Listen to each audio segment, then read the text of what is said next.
A nossa aula de hoje é sobre a gramática gerativa transformacional. Eu decidi começar a disciplina por essa teoria porque ela é a mais desconhecida, dos alunos de graduação. E, e ela é muito importante.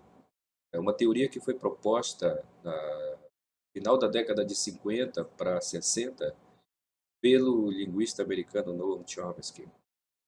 Essa foto é uma foto recente dele. E Então, assim, a teoria que ele criou mudou completamente os estudos de linguagem, mudou completamente o que era feito até então, em termos de descrição de língua, de compreensão de estrutura.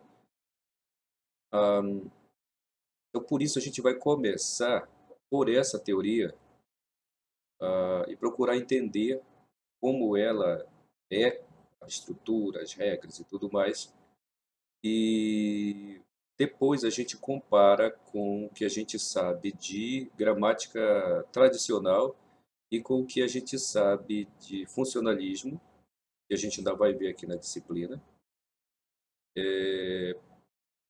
para que você possa ter as três abordagens fundamentais que são utilizadas para o estudo de sintaxe.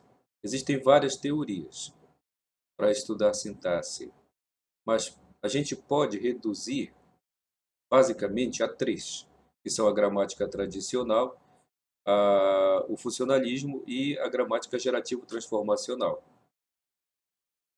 Como essa daqui é a mais desconhecida, como eu disse no início, a gente vai começar por ela para você entender bem desse modelo. Por isso, nossos objetivos aqui são definir conceitos, os conceitos fundamentais desse modelo teórico: competência, desempenho, estrutura profunda, estrutura superficial, gramaticalidade, aceitabilidade, e também buscar identificar regras de estruturação sintagmática e de transformação, entender como que as sentenças se estruturam e como elas se transformam. Para que a gente possa começar a falar desse modelo, é preciso entender o momento em que surgiu essa teoria do Chomsky. Naquela época, o pensamento dominante nos estudos de linguagem partia de uma vertente da psicologia chamada behaviorismo. Behaviorismo vem do inglês behavior, que quer dizer comportamento. Esse modelo teórico parte do princípio de que o comportamento pode ser condicionado. São aquelas experiências que normalmente se faz em adestramento de animais. Até hoje se faz isso. Você, basicamente, você treina o animal, o cachorro, por exemplo, para executar uma determinada tarefa, e quando o animal consegue, você dá uma recompensa. Então, partindo dessa experiência de condicionamento de comportamento, acreditava-se que a linguagem é um comportamento. Portanto, ele pode ser condicionado. E então, houve uma tentativa de aplicação daquela metodologia para a aprendizagem de línguas e para descrever as línguas. Até então, o que existia era isso, o que se acreditava. E como é que uma criança aprende a falar uma língua? Acreditava-se que era um conjunto de comportamentos que eram adquiridos a partir dos adultos. Ah, o maior expoente desse modelo teórico é o Skinner. E, fundamentalmente, esse modelo de aprendizagem de língua, no caso agora trazendo totalmente para a área de linguagem, parte do princípio do estímulo-resposta, lei da ação e reação. Então, você seria estimulado a produzir sentenças numa língua. Cada vez que fosse estimulado, seja conversando, trocando um processo de interação qualquer, você executaria uma ação. Para esse modelo, a inteligência geral que a gente tem para aprender qualquer coisa seria responsável pela aprendizagem da linguagem. Então, não há uma separação. E o processo de aprendizagem se dá fundamentalmente por imitação e reforço. A criança imita o adulto, E, ao tentar imitar, ela pode fazer isso bem ou não. Se ela tiver sucesso, ela tem o chamado reforço positivo, geralmente um elogio. Se a criança não tiver sucesso, ela teria o reforço negativo. No caso, ela seria corrigida. E assim prosseguiria para a aprendizagem da linguagem. O Chomsky partiu da ideia contrária. Ele bateu de frente com esse modelo. Primeiro porque ele parte do princípio de que existe uma inteligência geral e existe uma área do cérebro especificamente para aprender uma língua, que é chamada faculdade da linguagem. Ele diz que a gente nasce geneticamente programado para aprender uma língua, qualquer uma. E a gente tem um conjunto de áreas no cérebro totalmente voltadas só para a aprendizagem de uma língua. Ele disse isso na década de 50 e, recentemente, os estudos da área de neurologia comprovaram isso. Nós temos realmente áreas do cérebro somente para aprender uma língua. Então, elas se especializam em aprender línguas. Ou seja, o Chomsky sempre teve razão. Só ele disse isso na década de 50 e isso só veio ser comprovado agora, nos anos 2000 para cá. Então, devido a gente ter essa faculdade da linguagem, ou seja, a gente tem uma área do cérebro voltada somente para aprender uma língua, ou várias línguas, não é? Quando eu digo uma, é qualquer uma. Ele bateu de frente com aquele modelo, com relação a quando eles diziam assim, a criança aprende por imitação. Aí o Chomsky dizia assim, e como é que uma criança consegue produzir uma sentença que ninguém nunca produziu? E como é que eu entendo? Tem mais essa. A pessoa produz uma sentença que nunca foi feita, que nunca foi falada. E eu entendo o que a pessoa está falando. Como é que ela produz uma sentença aparentemente do nada? Segundo, como é que eu entendo? Porque se a gente vive de imitação dos adultos, a gente só seria capaz de repetir o que os adultos, o que teria aprendido de uma língua. A gente nunca teria ido além, nunca teria aumentado o vocabulário, não seria capaz de ler ou de passar para um nível mais alto de literatura, de compreender textos inteiros. Como que a gente faz isso? Daí que ele diz. Isso é a chamada criatividade da linguagem. Essa criatividade vem do elemento sintático, que é o elemento central da estrutura da língua, através do qual ocorre a detecção de padrões e, após ocorrer a detecção de padrões, ocorre o chamado domínio das regras de como a língua funciona. Da feita que a criança entende como a língua funciona, como a língua se estrutura, ela passa a ter a criatividade, porque ela é capaz de produzir uma sentença com base nos padrões que foram adquiridos e não com base na imitação. Então você observa que o modelo dele bate de frente direto com o que havia lá do behaviorismo. Então, para isso, é preciso que a gente trabalhe alguns conceitos básicos para entender como isso ocorre no modelo dele. Primeiro, a distinção entre estrutura profunda e estrutura superficial. Embora isso até hoje tenha sido mal explicado, quem sabe direito o que é a estrutura profunda, o que é a estrutura superficial, a estrutura profunda é aquela onde acontece a primeira estruturação sintática. Nós teríamos na área mais profunda do cérebro onde acontece a primeira estruturação sintática. A estrutura superficial é aquela com a sentença pronta, após sofrer todas as regras transformacionais. Então, cada frase que você ouve numa língua, cada sentença que você ouve, ou lê, ou produz numa língua, ou na língua portuguesa mais especificamente, é a estrutura superficial. Você está vendo a ponta do iceberg. Mas o processo inteiro de estruturação está numa área mais profunda do cérebro. Essa era a crítica do Chomsky em relação à gramática tradicional e aos funcionalistas. Ele dizia: vocês estão olhando só para a estrutura superficial. Enquanto vocês olharem para a estrutura superficial, vocês vão ver um monte de sentenças. aparentemente umas desconectadas das outras.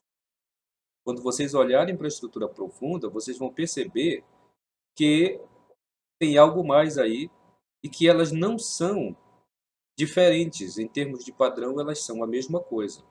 Então, daí porque ele precisava fazer uma distinção entre a estrutura superficial e a estrutura profunda. Regras são os padrões de estruturação sintática e de transformação. A gente domina as regras da língua portuguesa. Regra, quando se fala aqui, é preciso tomar cuidado, porque aqui no Brasil é muito comum a palavra regra ser utilizada em relação à gramática tradicional ou ao modelo tradicional de ensino, em que isso está ligado à questão de certo e errado. Vocês sabem que, para quem é linguista, não existe certo e errado numa língua. Então, a coisa funciona assim. Regra aqui são os padrões. Da feita que a gente detecta os padrões de estruturação da nossa língua, a gente efetivamente domina essa língua. Em condições normais, uma criança domina essa estrutura toda com 6 anos de idade. Então, é aquele conhecimento que a criança atinge com 6 anos de idade que nós chamamos de regras. Ou seja, quando a criança consegue se comunicar com a gente num padrão semelhante ao que a gente do mundo adulto utiliza. Aí, dentro dessas regras, a gente tem competência e desempenho.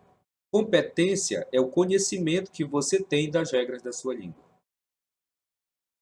E desempenho é o uso dessas regras. Por exemplo, nesse exato momento, nós estamos desempenhando as regras da nossa língua. Eu, para falar com vocês, para produzir as sentenças que eu estou produzindo, e vocês para entender. E a gente só consegue isso porque a gente é competente na nossa língua. O que é ser competente? É conhecer as regras de estruturação. Então, regra é nesse sentido. Não tem nada a ver com certo e errado. Tem a ver com o padrão da língua. É isso. Gramaticalidade é a propriedade que uma sentença tem de ser construída de acordo com as regras da língua. Aceitabilidade é a propriedade que uma sentença tem de ser ou não aceita por você. Existem graus de gramaticalidade.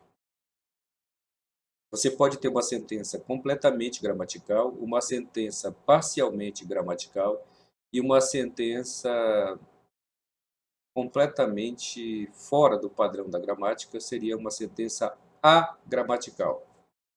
A gente chama desse modelo.